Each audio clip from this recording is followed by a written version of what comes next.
Yo, good morning, good morning, good morning. I got the deep voice today. This is the I stayed up way too late giving support to my son voice. I like this voice. All right, but no, what's going on, everybody? Voice is a little raspier today, but it's still good, still bringing happy, positive news. 5 days a week, I'm burning your host, the Happy Meals representing health, happiness, and everything in the day, and everything in between. And so we are talking about the Iron Fist, the velvet gloves with the Iron Fist. I call this kind of the creeping and the sleeping giant, not having support. And we're breaking down step by step why support is such one of those big things. Yesterday, I talked about, what is that really? What is that? Why is support such a big deal? Support looks different for every single person. We're all a little different.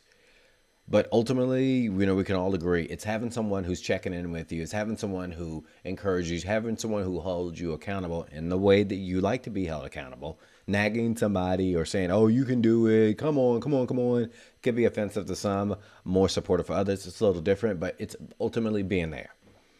So as we continue to roll this red carpet out, what we're going to talking about now is, what stops people from supporting you. And I know it's important to say that because I was so hung up on the why. And now typically I don't ask why question. I tell every client, do not ask why questions. Why questions will get you stuck because you can say, well, why is this happening to me? And that's just such a nebulous question. What's the worst that could happen? There's such nebulous, excuse not what, but why is this, why do things like this always happen to me, right? Whatever that why, statement, whatever that statement that you're about to say that begins with why, it pulls you away from what you really need to be focused on. But also, most times, it's not giving you a legitimate answer, right? But why aren't people supporting me? Because I was stuck with that because I didn't understand what was going on. I knew I wanted to be in some way, shape, or form being positive. Before I was doing, like, what you're happy now, right? But happiness coaching, it was different. But I knew that it lit me up, so I thought I was grounded in such positive intentions. Also, wanted to understand, for me and for many other my clients, I hear this is, what is wrong with me where you don't want to support me? What gets in the way from you kind of celebrating me? But many other reasons, but ultimately, why aren't they supporting you the way that you want to be supported? Why aren't they giving you what you need when I'm sure for a lot of us, you are doing the things that you need. You are doing the things that they need to do that could be supportive for them, right? It's kind of like, why is this one side of the mirror not being reflective? I'm putting it out, but I'm not getting this back to people. Such an experience a lot of people talk about. But when you are looking for support, when you are looking to do something that is very different, we're also talking about this because next week kicks off the holiday weekends, the holiday weekends, the holiday season, and we got a lot of different family members coming in town. Also, want to throw this out here, by the way, but we're gonna have some of our angry relatives, our angry friends that you might love and support. And I'll be talking about boundaries, but these are people that you want to love and support, but they might not support you. This could have happened last year. This could have happened 10 years ago. But in some way, shape, or form, you might have a little chip on your shoulder like I used to. And in some cases, depending on who it is and what the topic is, I still have that chip on my shoulder. It's just not as big. But when you're doing something with your life that maybe they aren't pursuing, maybe they never thought was possible, we're going to start off from the top, the one that a lot of people can agree with. This becomes a challenge to them. And they're not conscious of this. I see this a lot with a lot of siblings. I see this a lot with a lot of best friends, but people who have like kind of really tight knit personal relationships. But when you do that, it becomes an interruption to them. Like, oh my gosh, how can you be smarter than me? How can you do this? How can you do that? And people will not say things like this because they don't know. They just get an experience that when they get around you, they feel angry, or maybe they feel as though, why did you deserve that? And again, I've talked to a lot of people. This is just not what I perceive. It's what I have heard and learned about people in my life and clients' lives. I've seen it.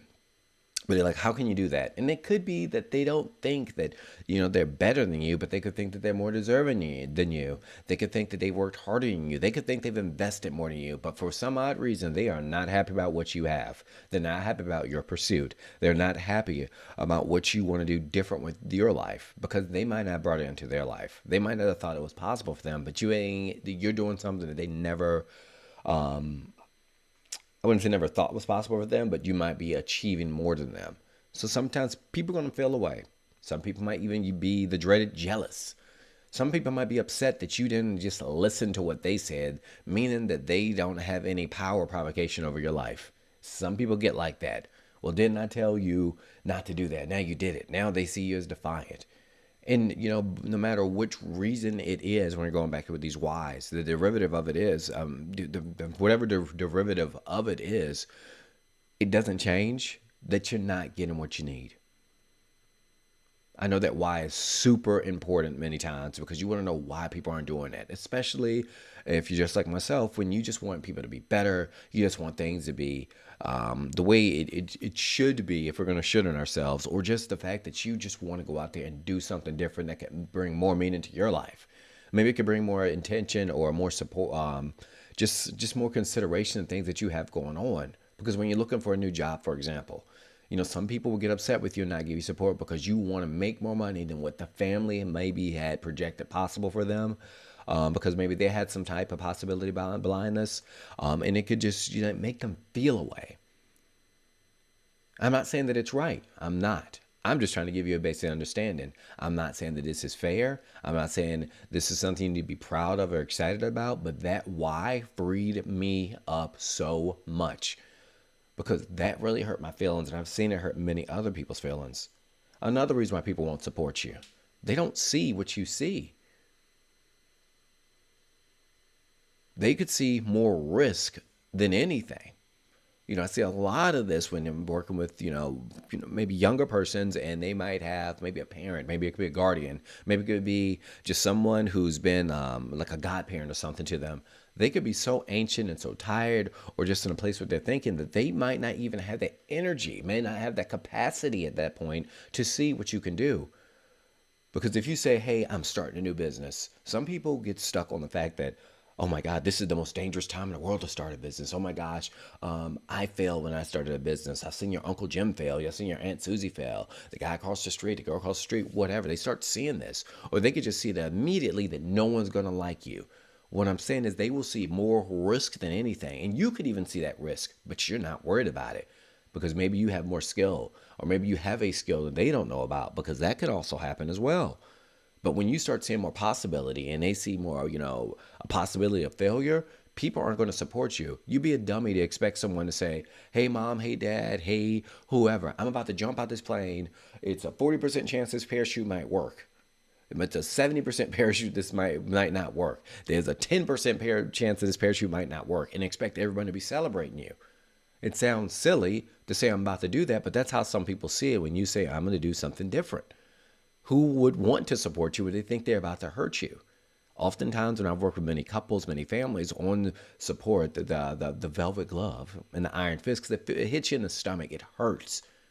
It makes you not want to try anymore. You want to give up. You just want to sit there. You just want to dream. You want to watch more movies. You just want to do anything that really relates to the fact that you are going to have to take some risks to get what you want. They're not going to support that. So they could have the best intentions, but because they could maybe execute the way that we don't like, you don't realize that they are really trying to come from a place they want you to be safe. When I first started out years ago, I will never forget this. Love my dad to death. Talked about him before, a few weeks ago. But when I first got on that plane, in my family, we did not fly. I'm 24 years old, setting the stage, pulling it back. I'm 24 years old. We go places in my family, but we didn't go really far. You drive there. Never flew before. When I first got on that plane, I told my dad I was going to New York, and this is right when I got started in modeling and acting and everything. My dad looked at me and was like, you're going to die.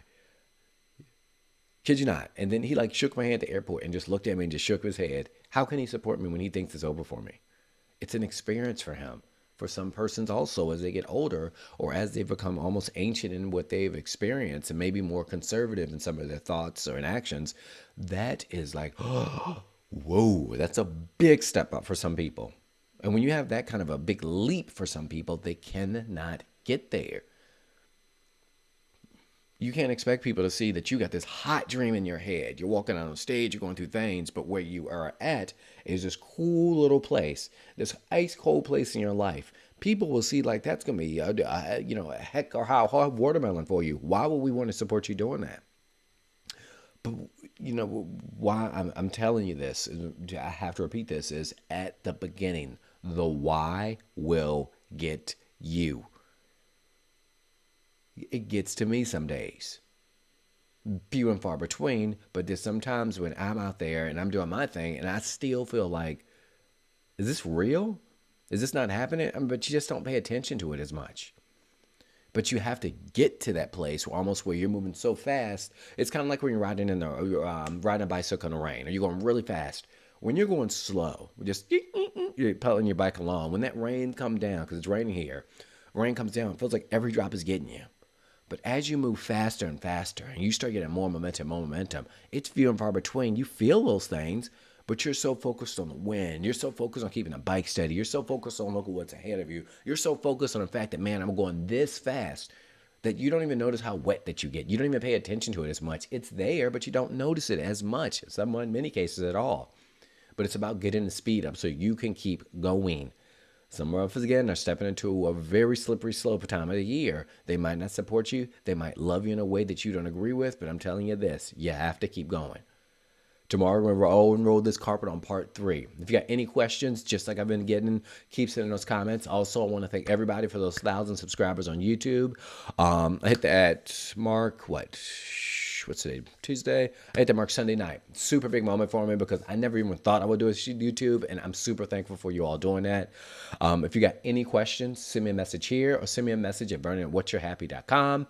I'll see you tomorrow with the Happy Meals, bringing you health, happiness, everything in between. 8:45 Eastern, 7:45 Central. I'll see you all tomorrow.